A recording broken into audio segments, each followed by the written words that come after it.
Zee 24 तास एक पाऊल पुढे।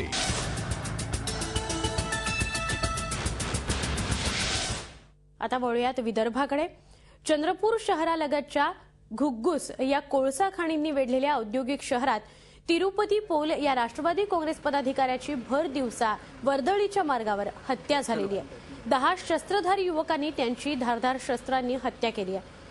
हत्या झाल्यामुळे शहरात एकच खळबळ उडाली आहे। तिरुपती या भागातील कोळसा खाणीत कार्यरत असणाऱ्या जड वाहतूक व्यापार संघटनेचे अध्यक्ष होते।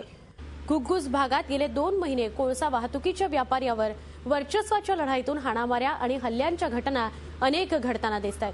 मुख्यत्वे आसपासच्या डझनभर कोळसा खाणीतील कोळसा राज्याच्या इतर भागात पोहोचवण्यासाठी वाहतूक परवाने मिळवणं आणि ते मिळाल्यावर त्या कोळशाची इतरत्र विल्हेवाट लावण्याच्या आर्थिक उलाढालीतून हा प्रकार घडला असल्याचा संशय व्यक्त होतोय।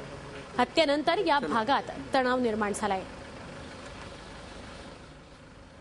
मागील अनेक दिवसांपासून या हत्येच्या पाठीशी ज्याचा हात आहे त्याच्या संदर्भात त्याचे अनेक दरोडे आणि खुनांचा आरोप त्याच्यावर आहे आणि त्याचा या चंद्रपूर तालुक्यातल्या घुग्गुस परिसरात कोळसा खाणी आहे आणि कोल माफिया म्हणून ज्याची ओळख आहे अशा या सूत्रधारामुळे आज त्यांनी आमच्या तिरुपती पोल जो त्या ठिकाणच्या हायवा असोसिएशनचा झी 24 तास एक पाऊल पुढे।